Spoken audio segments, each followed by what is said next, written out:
Yo, sa mga sinasabi nila, Tila Brigada! Tila Brigada! Brigada! Una tayo kabrigada, dyan ho sa may Kalatagan sa Batangas, partner. Itong malungkot nga ho na balita. Itong mga tatlong Batanggenyo, partner, yung taga Kalatagan, Batangas, na sila nga ho yung mga goat traders, goat transporters na sa kasamaang palad, pinasilang nga ho dyan po sa may Maguindanao del Sur. Yung dalawa ho, mula ho dun sa tatlong Kalatagenyos na yan, mga kabrigada, ay ililibing na ho ngayong araw. Nandyan ho si Brigada Jigo Boy Custodio, i-brigada mo. Brigada Live Report. Gab, andito ako ngayon sa burol ng isa sa mga Kalatagenyo na pinaslang sa Maguindanao del Sur at mamaya nga ililibing na itong si Luis Olarte kasama si Jerry Olarte. 2:00 mamayang hapon nakatakdang dalhin sa kanilang huling hantungan sa Kalatagan Cemetery ang dalawa sa tatlong Kalatagenyo na pinaslang sa Maguindanao del Sur na una nang inilibing kahapon ng isa sa kanila na si Ronald Alumno. Ngayong huling araw na ng burol, labis na pagkalungkot ang nararamdaman ng pamilya. Sa ating panayam sa ama ni Luis, hindi niya akalain na ganito ang sasapitin ng kanyang anak. Noong unang lumabas ang balita na may tatlong nahukay sa Maguindanao, hindi siya naniniwala dahil umaasa siya na uuwing buhay ang kanyang anak. Hustisya ang sigaw ng pamilya. Mahal na Pangulo Ferdinand Marcos, sana mabigyan niyo ng katarungan ng mga anak ko. At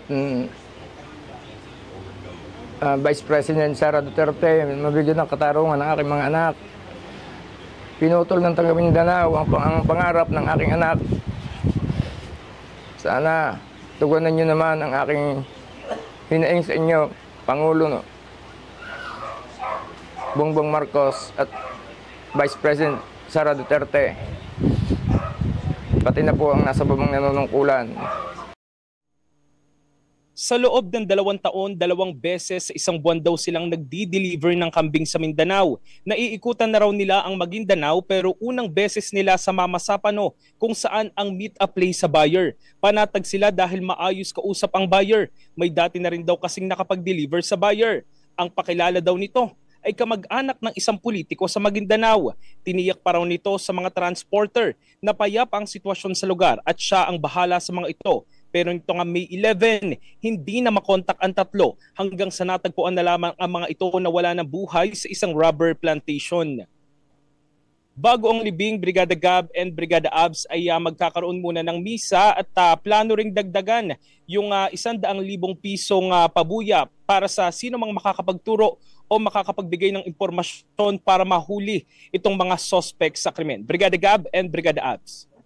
Brigada Jigo, hindi malinaw hanggang ngayon kung yun bang contact ng mga biktima, ano pa nangyari doon? Kinonsider ba as person of interest? Kinonsider ba as suspect? Baka pwede mong matanong mamaya doon sa tatay ng biktima. Actually, nakausap natin, Brigada Abs, yung isa sa mga kapatid ng biktima. Siya mismo yung kausap ng Maguindanao PNP at sinasabi na itong buyer mismo, ito na yung isa sa mga person of interest dahil dalawa yung person of interest na tinitingnan Ang sinasabi pang isa ay yung parang caretaker kasi nga sinasabi nila door to door itong delivery. Ngayon, tinanong natin kanina kung nakokontak pa ba nila itong buyer pero sa mga hanggang sa ngayon ay hindi na daw talaga nila ito makontak noong nagsimula na mawala itong tatlo. Dahil noong May 14, kung hindi man May 14 o May 15, nung napaulat niyang nawawala itong si tatlo, no, itong tatlong nawawala, nag-post itong may nag-post mismo dito sa account gamit yung account nitong si Luis at sinabing sila naman ay ligtas pero nung i-check daw nila at tawagan hindi na ito makontak pero nung tinry nila na i-compare yung type no nitong buyer doon sa nag-post iisa lamang kaya kumbaga parang tiwala ang pamilya na ito mismo talaga naniniwala sila na itong buyer yung sangkot dito sa karumal-dumal na krimen. Jigo, matanong ko lang ulit, di ba ang ililibing ngayon si Luis tsaka si Jerry? Itong si yung isa pa nilang kasama, si Ronald, kailan ang nito, ang libing nito? Itong si Ronald Brigada Gab ay nailibing na kahapon ng hapon. Tinanong nga natin kung bakit nauna.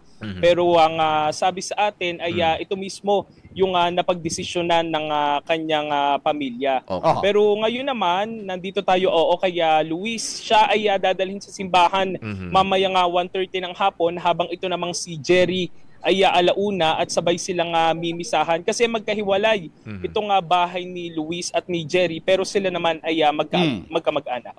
Gusto kong balikan, Brigada Jigo, yung issue ng buyer na kinukonsider as person of interest. Ang tanong dyan, ang Maguindanao PNP ba, ang Sharif Saiduna Mustafa Municipality ba, PNP ba, ay nanganganap ng mga ebidensya para maidiin itong buyer na ito, itong person of interest na ito? Kasi yun sana yung gusto nating malaman, kung umuusad ba on the ground yung investigation. Siyempre nananawagan para sa hustisya yung kapamilya ng mga biktima.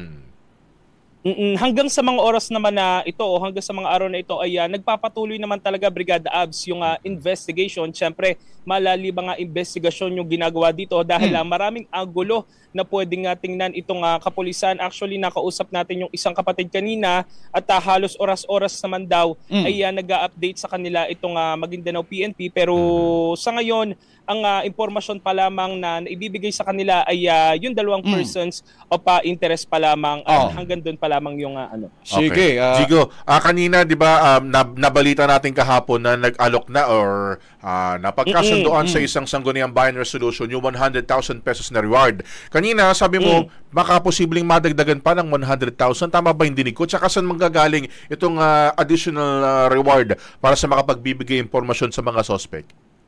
Oo, tama. Kasi yung isang nanalo ng congressman dito sa Batangas, nagpunta mismo dito sa Burol kagabi at nakausap niya mismo yung pamilya. At ito nga nasabi, itong 100,000 na reward para sa sino man niyang makakapagturo at napagdesisyonan na plano itong dadagdagan. Pero hindi pa lamang natin matukoy kung magkano yung eksaktong idadagdag mismo dito sa reward para sa ibibigay sa sino mang makakapagturo o makakapagbigay ng impormasyon sa may kinalaman dito sa krimen. Brigada Gab. Hindi naman sa binubuhat natin yung bangko ni congressman. Sinong congressman yan? Yung nag-pledge ng additional reward? Kung hindi ako nagkakamali, ito ay si Leandro Ligarda Leviste. Okay. If I am not mistaken, Brigada Abs. Brigada Gab. Okay. Sige. Pa-follow up na lang natin, Brigada Jigo, sa Maguindanao PNP.